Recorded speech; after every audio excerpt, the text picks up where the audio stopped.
আসছি। বয়স হয়েছে তো, গতিটা একটু কমে গেছে।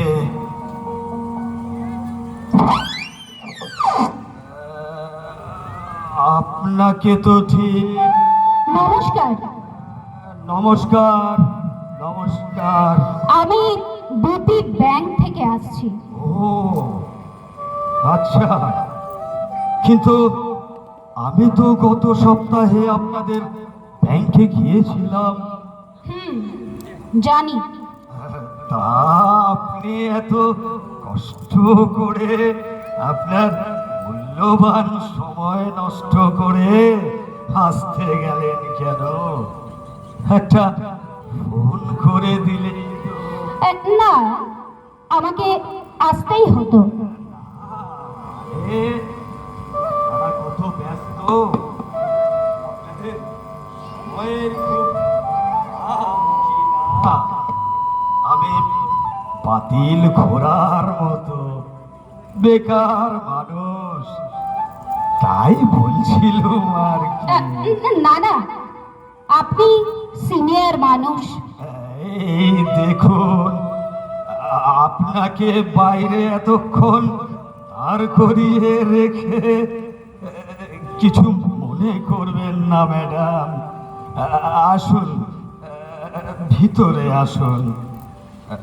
দরজা খুলতে একটু দেরি হয়ে গেল, আসলে একাই থাকি তো, তাই। আর তার উপর আবার হাঁটুর ব্যথাটা একটু বেড়েছে। না না, কিছু মনে করবো কেন?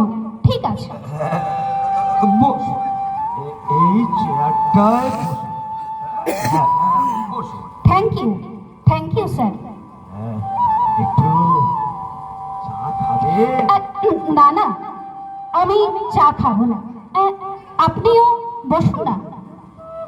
আপনার লোনটা তো অনেক দিন ধরেই ইএমআই ডিউ আছে।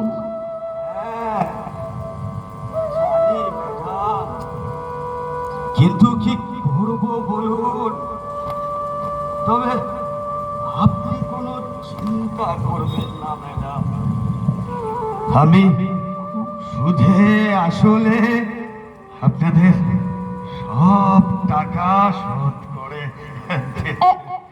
আপনি বললেন আপনি একা থাকেন, তা আপনার চলে কি করে? কি আর বলবো ম্যাডাম, এই বুড়ো বয়স, তিনজন ছাত্র পড়াই, তাদের মধ্যে দুজন কিছু মাইনে দেয়, আর আমার এক পাগল ছাত্র আছে পলাশ, নামি বড় ব্যবসায়ী। প্রতি মাসে ওর দোকান থেকে মুদি বাজার পাঠিয়ে দেয়, একটা পয়সা নেয় না। বলে কিনা আমি ওকে মাইনে না নিয়ে পড়িয়েছি, তাই নাকি ওর এটা দায়িত্ব। এমনকি আমার সমস্ত ওষুধ পত্তর ঠিক সময়ে দিয়ে যায়, মাঝে মাঝে এসে খোঁজ নিয়ে যায় আমি কেমন আছি। এই তো গতকালই এক ব্যাগ ভর্তি ফল কিনে দিয়ে গেল, আবার বলে গেল ওগুলো আমি যেন সময় মতো খাই। বাহ বাহ, খুব ভালো। আচ্ছা, বলুন তো, আমি কিছুদিন পড়িয়েছি বলে আজকের দিনে এমন কেউ করে? পাগল ছেলে একটা। পলাশ, পলাশ পাল। পলাশ, আপনি চিনেন নাকি?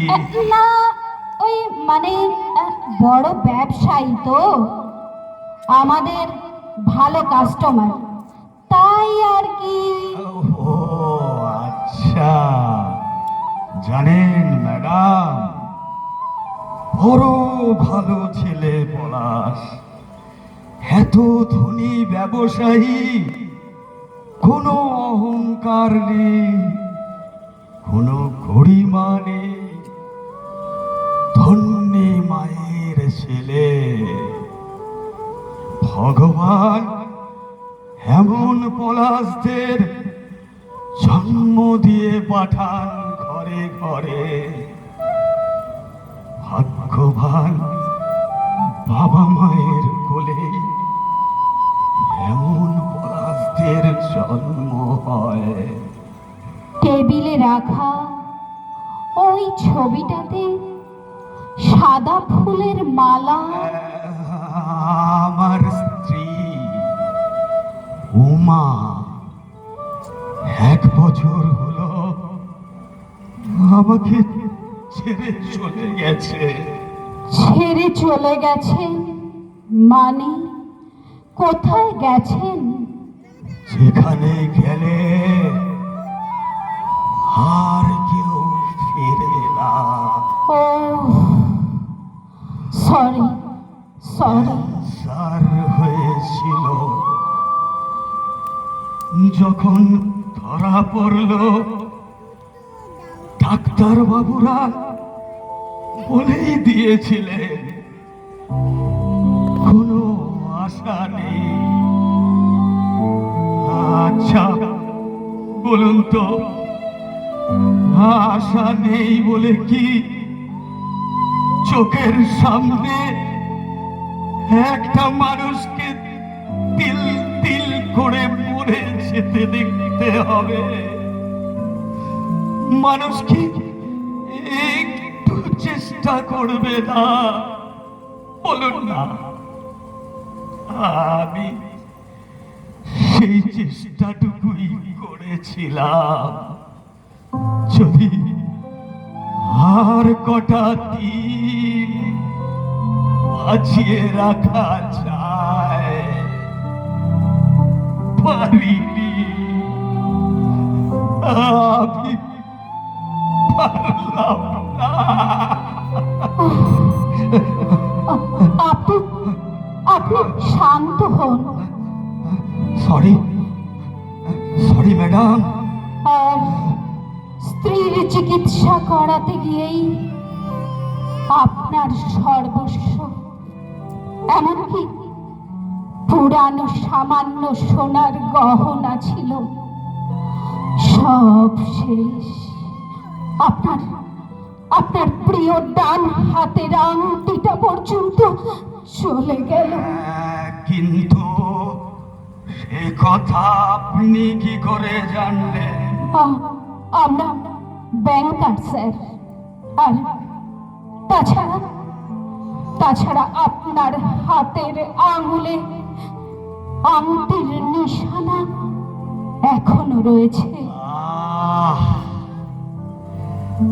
এই চিহ্নটাই এখন আমার ভালো একটা স্মৃতি।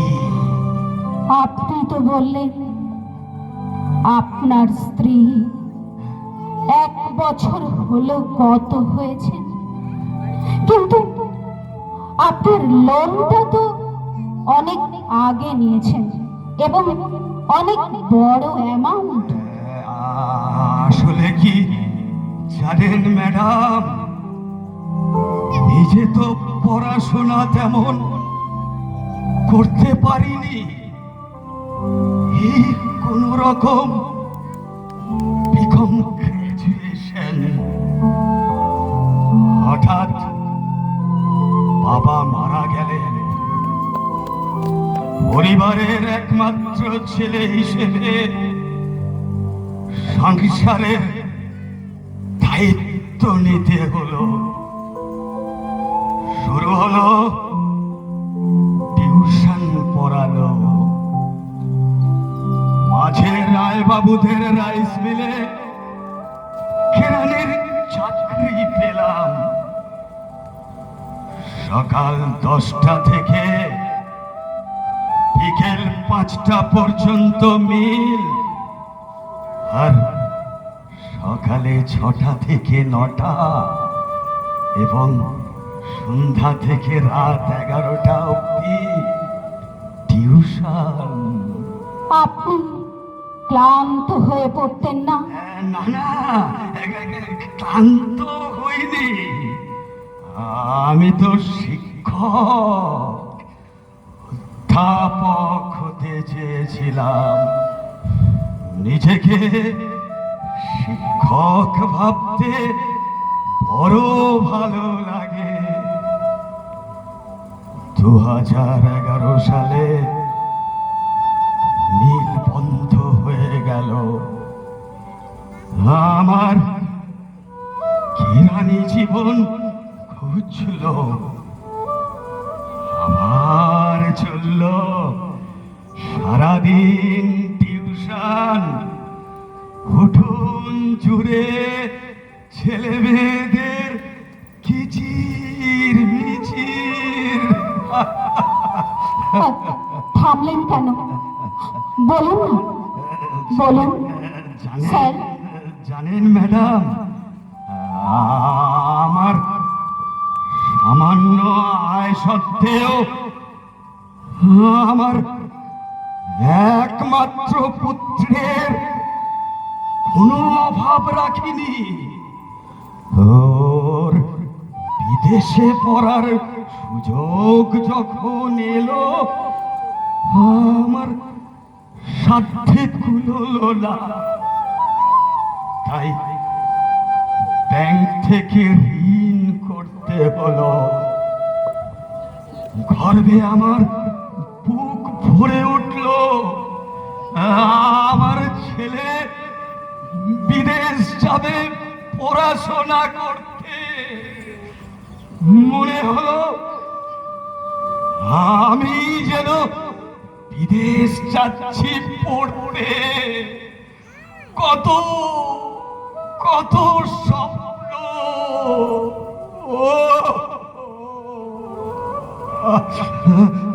Sorry sorry madam. না না না, ঠিক আছে, আপনি বলুন, আমি শুনবো আপনার কথা। আমার আর কথা, তবে আপনি কোনো চিন্তা করবেন না ম্যাডাম। আপনাদের সব ঋণ আমি শোধ করে দেব। শুধু মাস দুয়েক একটু সময় দিন দয়া করে। আপনার ছেলে? সে আর ফিরবে না, বিদেশেই সেটেল হয়ে গেছে।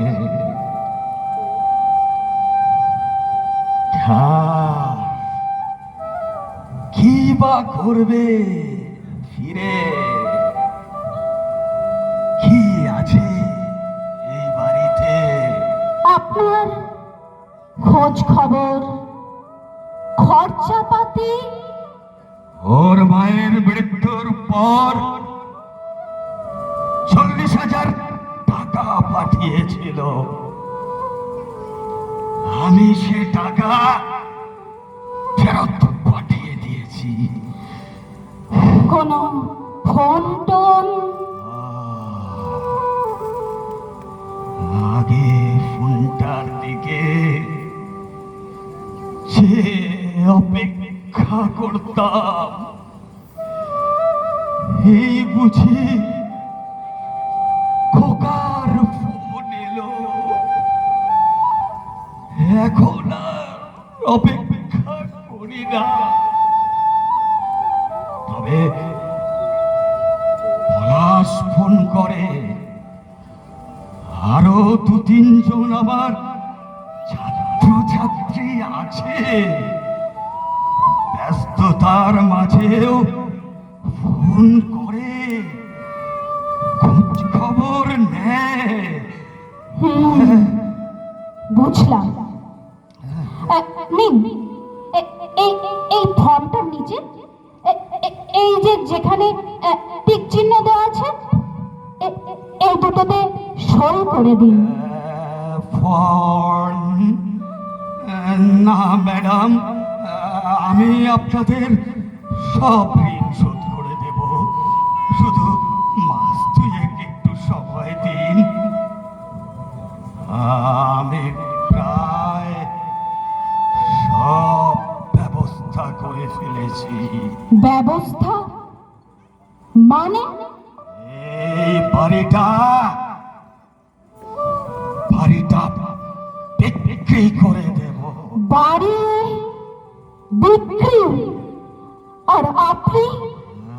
আমি একা মানুষ, তার উপর পুরো বয়স, চলে যাব কোথাও একটা।